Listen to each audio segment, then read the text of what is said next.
Saludos cordiales, mi nombre es Juvencia López, estudiante de tercer año de Derecho, y voy a exponer en esta oportunidad el tema referente al efecto de las obligaciones, tema de la materia Derecho Civil y Obligaciones. Quiero comenzar esta breve explicación definiendo lo que es una obligación. Es el vínculo jurídico que nace entre dos partes, un acreedor y un deudor, donde el deudor debe cumplir con una prestación de acuerdo a una vez que nace esta obligación. En primer lugar tenemos la teoría del cumplimiento de estas obligaciones. El artículo 270 del Código Civil establece que ambas partes, tanto el deudor como el acreedor, debe de diligenciar de manera de que se cumpla con esta obligación. Una vez que se ha contraído esta obligación, están ambos comprometidos a hacer que se haga el ejecútese. También tenemos el artículo 1175 de este código, que son los fundamentos legales del efecto de la obligación, donde dice que tanto el acreedor como el deudor deben de diligenciar de manera que deben de hacer cuidado de que se lleve a cabo el efecto de el cumplimiento de esta obligación, igual que lo haría un buen padre de familia. Se la asimila, la semejanza de que debe existir esa obligación, el cuidado de esta parte. El artículo 2264 del Código Civil establece que el cumplimiento de esta obligación debe ser en especie. Cuando se refiere a especie, significa que debe ser de la misma manera en que se realizó, las características en que se realizó el contrato. Un ejemplo podría ser si alguien contrata a una persona para que le haga X cantidad de pasapalos y le indica la cantidad de pasapalos, no puede la persona posterior decirle que ya no le va a entregar pasapalos, sino que le va a entregar otra cosa por los pasapalos. Tiene que ser con las mismas características que se ha contratado. Y el equivalente es cuando si el cumplimiento se da, pero no es con la misma característica, sino que se indemniza de manera monetaria al valor de lo que se ha pactado.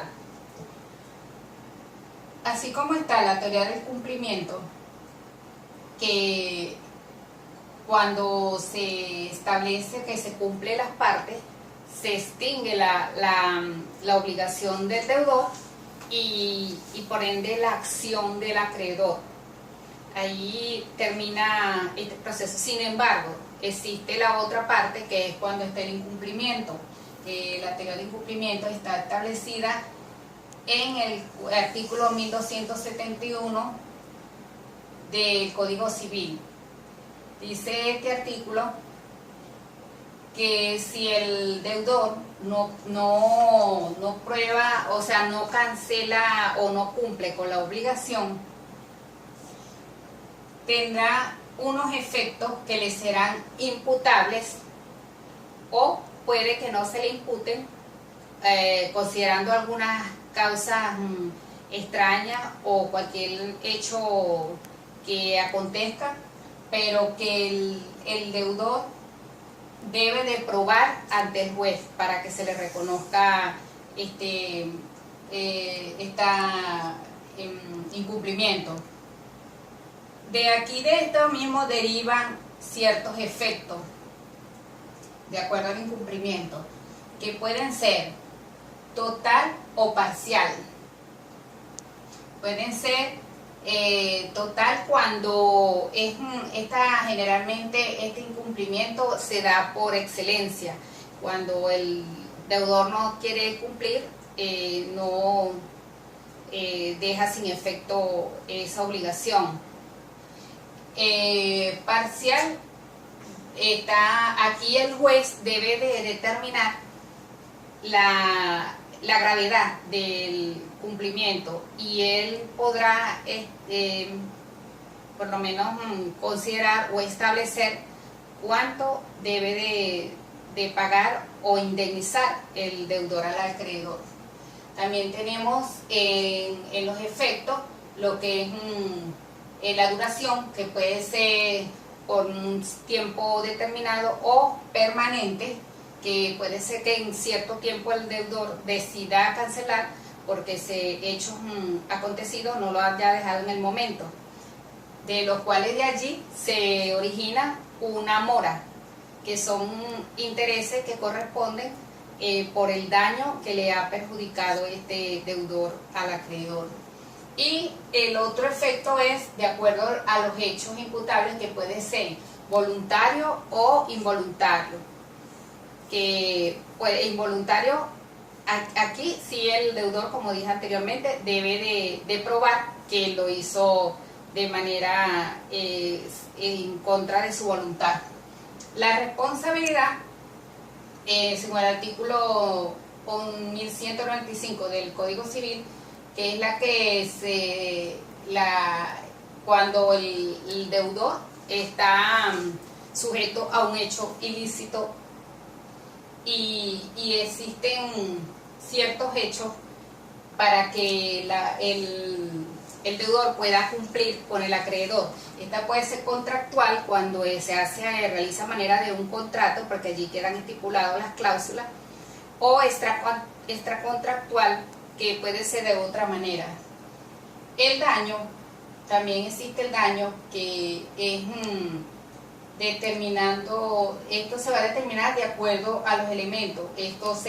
Los requisitos están en 1276 y 1277 del Código Civil, y dice que puede ser la manera como el deudor puede indemnizar al acreedor, puede ser por restitución, que en este caso puede sustituir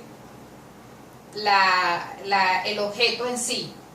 Resarcimiento es equivalente en dinero. Reparación, que es una indemnización en dinero, que esto pasa cuando, por ejemplo, hay un muerto que no va a cubrir el daño, sin embargo, algo nuestro sistema jurisdiccional obliga al deudor que tiene que cumplir con estas personas. Sin embargo, en el Código Civil, el artículo 258 establece también unas cláusulas penales que va a indemnizar al acreedor. También tenemos las arras, que es como una especie de garantía que entrega el deudor al acreedor, y este debe de tenerla en su poder hasta que se cumpla la obligación.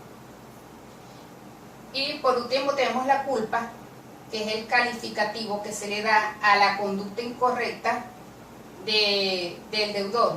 Dice que puede ser por impericia, imprudencia y negligencia, y que de acuerdo al acto, porque si es por imprudencia es cuando hay una conducta positiva y el deudor